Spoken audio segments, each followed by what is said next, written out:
नमस्कार दोस्तों। इस ट्यूटोरियल में हम लोग ये सीखने वाले हैं कि किसी कॉटलिन एंड्रॉयड ऐप में किसी रिसाइकलर व्यू के अंदर स्वाइप टू रिफ्रेश फंक्शनलिटी को कैसे इंप्लीमेंट करना है। तो चलिए सबसे पहले प्रोजेक्ट स्ट्रक्चर देखते हैं। सबसे पहले आपको क्या करना है, स्वाइप टू रिफ्रेश पैकेज को हमारे build.gradle.kts इस फाइल में ऐड करना है। इसके आगे मॉड्यूल कोलन ऐप ऐसा लिखा होगा, इस फाइल को आपको ओपन करना है। सबसे पहले फाइल के ऊपरी हिस्से में प्लगइन हिस्से में आपको ये दो लाइंस लिखनी है। ओके, और फिर जाना है नीचे डिपेंडेंसी सेक्शन में और यहाँ पे आपको ये वाली लाइन लिखनी है। ओके, ये वाली लाइन आपको लिखनी है।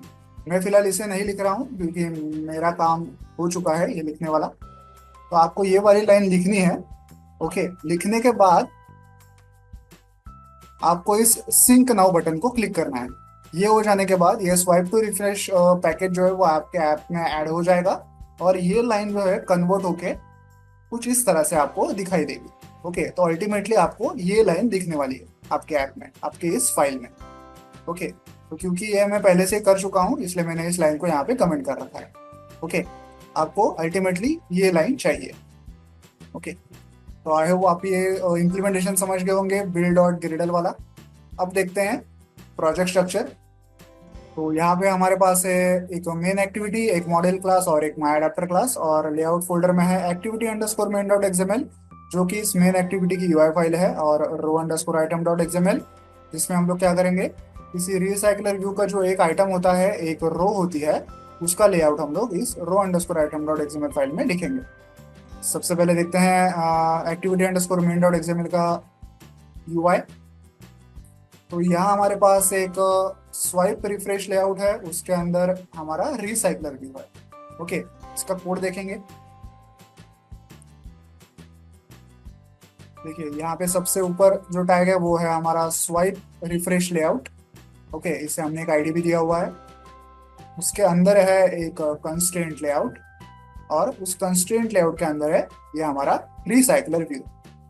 ओके, तो ये हो गया activity underscore main dot XML. अब देखते हैं रो अंडरस्कोर आइटम डॉट एक्सएमएल। यहाँ पे हमारे पास एक सफेद रेक्टेंगल है जिसके बीचों बीच एक टेक्स्ट व्यू है। इसका कोड देखेंगे। यहाँ पे है कंस्ट्रेंट लेआउट। इस लेआउट को भी हमने एक आईडी दिया हुआ है जिसका नाम है रो आइटम। इस कंस्ट्रेंट लेआउट को हमें आगे कहीं कॉटलिन क्लास में यूज करना है, इसलिए इसको आईडी देना जरूरी है। और उसके अंदर आता है ये टेक्स्ट व्यू। ओके, अब देखते हैं कॉटलिन क्लास। सबसे पहले देखेंगे मॉडल क्लास। ये एक डेटा क्लास है। इस row underscore item dot XML class में फाइल में जितने भी यूआई कंपोनेंट्स हम लोग यहाँ पे डिजाइन करेंगे, उन यूआई कंपोनेंट्स में जिस टाइप का डेटा हम लोग भरने वाले हैं उस टाइप का एक एक वेरिएबल हमें इस मॉडल क्लास में तैयार करना है। फॉर एग्जाम्पल, यहाँ पे हमारे पास एक टेक्स्ट व्यू है जिसमें मैं स्ट्रिंग टाइप का डेटा भरने वाला हूँ, इसलिए मैंने इस मॉडल क्लास में एक स्ट्रिंग टाइप का वेरिएबल क्रिएट किया है जिसका नाम है नेम। इस मॉडल क्लास को कैसे कहाँ यूज करना है वो आगे हम लोग देखेंगे। अब देखते हैं मेन एक्टिविटी। यहाँ पे है इंपोर्ट्स, ये है मेन एक्टिविटी, ये है रिसाइकलर व्यू और स्वाइप रिफ्रेश लेआउट। यहाँ पे एक एरे लिस्ट है जिसका टाइप है मॉडल क्लास। ओके, ये मॉडल क्लास टाइप की एरे लिस्ट है जो मॉडल क्लास हमने अभी अभी देखा था। फिर आता है एक स्ट्रिंग एरे डेटा जिसमें हमने ABCD डेटा भरा हुआ है। यही डेटा हम लोग रिसाइकलर व्यू के एक एक रो में शो करेंगे। ये एक एक आइटम रिसाइकलर व्यू के एक एक रो में शो किया जाएगा। फिर ऑन क्रिएट फंक्शन में हम लोग क्या करते हैं, सबसे पहले जो activity underscore main dot XML UI file है उसे सेट करते हैं। फिर रिसाइकलर व्यू और स्वाइप रिफ्रेश लेआउट इनके आईडीज फाइंड आउट करते हैं। उसके बाद माई अडेप्टर क्लास का ऑब्जेक्ट क्रिएट करते हैं। यहाँ पे एक माई अडेप्टर क्लास है, इसका वर्किंग हम लोग थोड़ी देर में देखेंगे। इस क्लास की ज़रूरत क्यों पड़ती है, तो देखिए ये जो रिसाइकलर व्यू है और उसके अंदर ये जो डेटा हमें भरना है जो स्ट्रिंग एरे टाइप का है, फिलहाल ये दोनों एक दूसरे से कंपेटिबल नहीं है, ये दोनों एक दूसरे को नहीं जानते। तो क्योंकि इन दोनों को आपस में मिलाना है, हमें इन दोनों की आपस में दोस्ती करानी है, तो इसलिए हमें एक थर्ड पार्टी क्लास की जरूरत होती है जिसे कहते हैं एडाप्टर। तो इसलिए यहाँ पे माई एडाप्टर क्लास बनाया हुआ है। इसी क्लास का एक ऑब्जेक्ट हम लोग यहाँ पे क्रिएट करते हैं। अब इस क्लास में हमें ये सारा डेटा पास करना है, लेकिन इस डेटा के ऊपर हमें आगे जाके कुछ काम भी करना है, जो कि स्ट्रिंग एरे फॉर्मेट में करना बहुत ही डिफिकल्ट है। हमें क्या करना है, ये पूरा डेटा उठा के हमें इस एरे लिस्ट में इंसर्ट करना है। तो वो कैसे करेंगे, हम लोग इस गेट डेटा फंक्शन को कॉल करेंगे। ओके, ये फंक्शन यहाँ पे नीचे लिखा हुआ है, यहाँ पे नीचे फंक्शन लिखा हुआ है। इस फंक्शन में हम लोग क्या करते हैं, एक फॉर लूप घुमाते हैं उस स्ट्रिंग एरे डेटा में, उससे एक एक डेटा एक्सट्रैक्ट करते हैं, ए बी सी डी ये डेटा एक्सट्रैक्ट करते हैं और उसे एरे लिस्ट में ऐड करते हैं। तो अब हमारे एरे लिस्ट में पूरा एबीसीडी डेटा आ चुका है, जो कि हम यहाँ पे इस माई एडेप्टर क्लास में पास कर रहे हैं। ओके, तो पूरा एबीसीडी डेटा एरे लिस्ट के थ्रू इस माई एडेप्टर क्लास में जा चुका है। उसके बाद हम रिसाइकलर व्यू के कुछ एट्रीब्यूट सेट करते हैं, जैसे कि layout manager, item animator, item decoration वगैरह। और इनमें जो माई एडेप्टर क्लास का ऑब्जेक्ट था उसे रिसाइकलर व्यू में सेट करते हैं। उसके बाद आते हैं मेन मुद्दे पे। हमें जो स्वाइप टू रिफ्रेश फंक्शनलिटी को इम्प्लीमेंट करना है, उसके लिए हम लोग ये swipe to refresh function call करते हैं। ये है वो फंक्शन। यहाँ पे सबसे पहले हम लोग क्या करते हैं कि देखते हैं कि क्या यूजर ने रिफ्रेश किया है रिसाइकलर व्यू को। तो वो कैसे करेंगे, swipe refresh layout dot set on refresh listener. तो यहाँ हमें पता चलता है कि यूजर ने रिसाइकलर व्यू को रिफ्रेश किया है। पहले हमने जो रिफ्रेश किया हुआ है उसे फॉल्स करते हैं, उसके स्टेटस को फॉल्स करते हैं, और फिर जो हमें काम करना है उससे रिलेटेड ये फंक्शन कॉल करते हैं। तो मैं क्या कर रहा हूँ यहाँ पे, मैं रिसाइकलर व्यू के जो आइटम्स हैं उन्हें रिसेट करने वाला हूँ। आप चाहें जो भी काम यहाँ पे कर सकते हैं। ओके, तो मैं क्योंकि रिसाइकलर व्यू के आइटम्स रिसेट करने वाला हूँ, मैंने यहाँ पे रिसेट रिसाइकलर व्यू ये फंक्शन कॉल किया है। ये रहा वो फंक्शन रीसेट रिसाइकलर व्यू। मैं यहाँ पे क्या कर रहा हूँ, सबसे पहले तो एक टोस्ट दिखाऊंगा कि रिसाइकलर व्यू रिफ्रेश हो रहा है। उसके बाद रिसाइकलर व्यू के अंदर जो भी एबीसीडी डेटा हमने भरा हुआ है उसे मैं शफल करूंगा।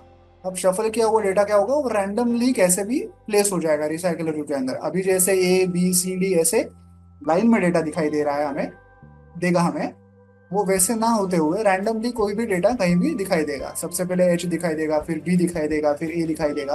तो ऐसे ही रैंडमली डेटा शफल होकर हमें रिसाइकलर व्यू में दिखाई देगा। तो मैं ये काम रिसाइकलर व्यू को रिफ्रेश करने के बाद करने वाला हूँ। आप जो चाहे काम यहाँ पे कर सकते हैं अपने मन मुताबिक। ओके, और फिर हम लोग एडेप्टर को भी अपडेट करने वाले हैं। ओके, तो यहाँ पे हमने पूरा रिसाइकलर व्यू का रिफ्रेश फंक्शनलिटी को इम्प्लीमेंट किया है। इसके बाद देखते हैं माई एडेप्टर क्लास। यहाँ पे है इनपुट्स, ये है माई एडेप्टर क्लास। जो एबीसीडी डेटा हमने वहां से भेजा था वो इस एरे लिस्ट में आ चुका है। अब इस on create view holder function में हम लोग क्या करेंगे, हमारी जो यूआई फाइल है रो अंडरस्कोर आइटम डॉट एक्सएमएल उसे एज अ लेआउट फाइल हम लोग यहाँ पे सेट करते हैं। इस फाइल में जो ये टेक्स्ट व्यू है इसमें हमें वो एबीसीडी डेटा एक एक करके इंसर्ट करना है। तो वो हम लोग कहाँ पे करेंगे, वो हम लोग करेंगे इस on bind view holder function में। यहाँ पे हम लोग एरे लिस्ट से एक एक डेटा एक्सट्रैक्ट करेंगे और टेक्स्ट व्यू में उसे इस तरह से सेट करेंगे। उसके बाद आता है गेट आइटम काउंट फंक्शन। जितना डेटा हमें रिसाइकलर व्यू में दिखाना है उसका साइज हमें यहाँ पे मेंशन करना है। एंड में आता है एक व्यू होल्डर क्लास, जो हमारा टेक्स्ट व्यू है और टेक्स्ट व्यू जिस कंस्ट्रेंट लेआउट के अंदर है उन दोनों के आईडीज हमने यहाँ पे फाइंड आउट किए हैं। कंस्ट्रेंट लेआउट क्या है, देखिए यहाँ पे ये जो पूरा व्हाइट रेक्टेंगल है ये हमारा कंस्ट्रेंट लेआउट है। इसको हमने आईडी दिया था, आपको याद होगा, ये रो आइटम करके आईडी दिया था हमने। तो उस कंस्ट्रेंट लेआउट का आईडी भी हमने यहाँ पे फाइंड आउट किया है। अब अगर यूजर इस पूरे सफेद एरिया में कहीं भी क्लिक करेगा या इस टेक्स्ट व्यू को कहीं भी क्लिक करेगा तो ये set on click listener function call होगा, जिसमें हम लोग एक टोस्ट दिखाने वाले हैं। टोस्ट में क्या शो करेंगे, इस टेक्स्ट व्यू के अंदर जो भी एबीसीडी डेटा लिखा हुआ है उसका नाम हम लोग इस टोस्ट में शो करेंगे। आई होप आपको ये कोड समझ में आ गया होगा। अब इस ऐप को मोबाइल डिवाइस पर रन करके प्रैक्टिकली चेक करते हैं। तो जैसा कि आप देख सकते हैं ऐप जो है मोबाइल डिवाइस पे रन हो चुका है। हमारे सामने एक रिसाइकलर व्यू है जिसमें एबीसीडी डेटा भरा हुआ है। अब मैं क्या करूंगा, इसे धीरे से ड्रैग करूंगा ताकि स्वाइप रिफ्रेश फंक्शनलिटी इंप्लीमेंट हो सके। आप देख सकते हैं एक एरो यहाँ पे दिखाई दे रहा है जैसे मैं स्वाइप कर रहा हूँ। अब मैं इसे रिलीज करूंगा तो देखिए एक टोस्ट दिखाई दिया रिफ्रेश, और पूरा जो डेटा था रिसाइकलर व्यू में वो पूरा शफल हो चुका है। अब ये ए बी सी डी ऐसे हमें लाइन में नहीं दिखाई दे रहा डेटा, पहले जी दिखाई दे रहा है, फिर ई, फिर बी, फिर सी, ऐसे रैंडमली हमें डेटा दिखाई दे रहा है। ओके, और एबीसीडी डेटा दो बार ऐड हो चुका है। जो पहला एबीसीडी था उसके साथ साथ और एक बार एबीसीडी डेटा ऐड हो चुका है, तो इसलिए हमें ज्यादा डेटा अभी यहाँ पे दिखाई दे रहा है। ओके, और डेटा रैंडमली हमें दिखाई दे रहा है। ओके, फिर से एक बार मैं रिफ्रेश करूंगा, देखिए तो यहाँ पे रिफ्रेश हो गया।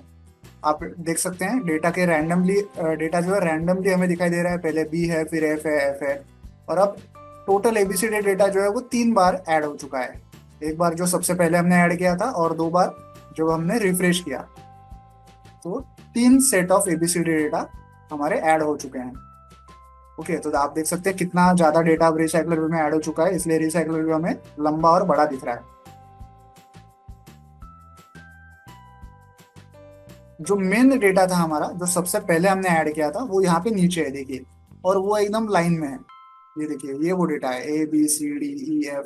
ये ये वो डेटा है जो हमने ऐप में सबसे पहले ऐड किया था। तो ये शफल नहीं हुआ है।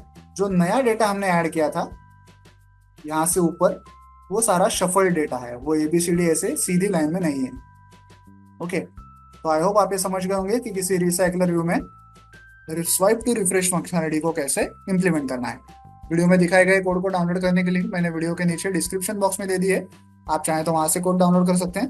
वीडियो को एंड तक देखने के लिए धन्यवाद। Thank you.